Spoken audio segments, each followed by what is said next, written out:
今日嚟到朗豪坊食法包，一上電梯就見到呢間紫禁禁嘅鋪頭。法包選擇唔多，我哋叫咗一個經典，一個素包，配2杯凍越南咖啡。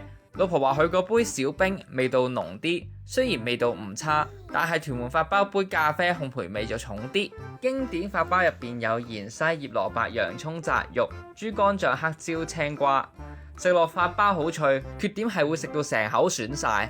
炸肉有2款，肉味濃郁，豬肝醬味道標青，醃蘿蔔咧就可以再酸啲啦。香料味好重，整體咧係重口味人士之選。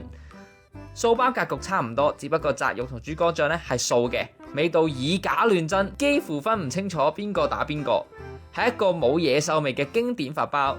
老婆就話中意食素多啲啦，仲食到成身都係。一番教導，老婆終於可以唔跌啲碎碎，而係用張紙去墊住，碎打成就唔跌碎碎落條褲度，係咪？仲有2個印花，老細話儲夠10個就可以免費換個包，好食，下次會再嚟。